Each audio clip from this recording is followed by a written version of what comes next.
Eric, vous accompagnez des entreprises et notamment des directions commerciales dans leur recrutement. Une fois le talent recruté, que mettre en œuvre pour le fidéliser? Ce qui est important, et c'est notre travail en amont, c'est déjà de s'occuper des managers, de les préparer à accompagner au mieux les nouveaux talents.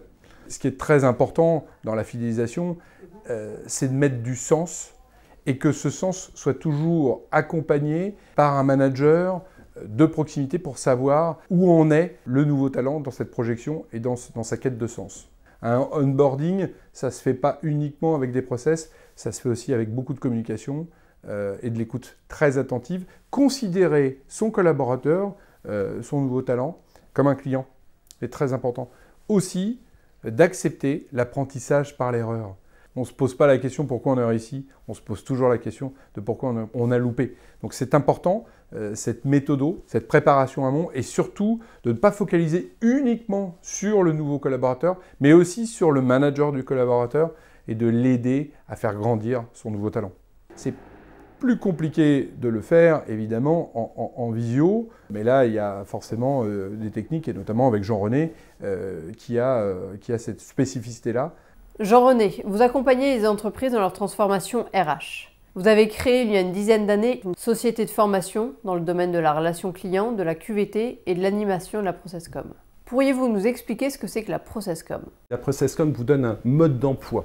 Qu'est-ce qu'il faut faire sur les profils? Ça veut dire qu'avant qu'une personne intègre une entreprise, je vais lui proposer de débriefer son inventaire de personnalité ProcessCom, qui lui permettra de mieux se connaître et de mieux comprendre comment elle fonctionne et de mieux comprendre ses mécanismes de stress. Comment est-ce perçu par les collaborateurs? En général, ils sont bluffés. Donc c'est extrêmement bien perçu. Et ce que ça amène, c'est sensibiliser le manager à faire un management personnalisé en fonction de la personnalité de leurs collaborateurs. Je discute avant le début d'une formation avec un directeur commercial. Je lui dis comment va le business. Il me dit ouais, ça va, mais ce qui est compliqué, c'est sur le plan humain. Et la semaine prochaine, je vais convoquer un de mes commerciaux à un entretien préalable. Et durant la formation, il réalise que ce collaborateur est d'un certain profil très éloigné du sien. On se revoit un an plus tard. Et il me dit, j'ai appliqué la ProcessCom. Alors non seulement je ne l'ai pas licencié, il a dit commerciaux, mais il est devenu mon bras droit. Ça, moi j'aime bien citer ça parce qu'on passe de la situation de gâchis, comme très souvent, à la situation où la personne est dans les meilleures dispositions. Avez-vous des clés pour bien gérer un management à distance? Je suis persuadé, convaincu demain qu'il faut la caméra pour travailler avec mes collaborateurs.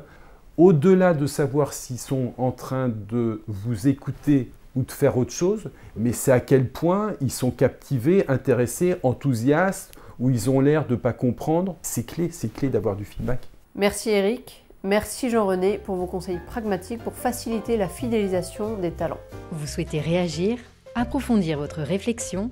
Rejoignez la tribu Sublica et réagissez sur LinkedIn. À bientôt!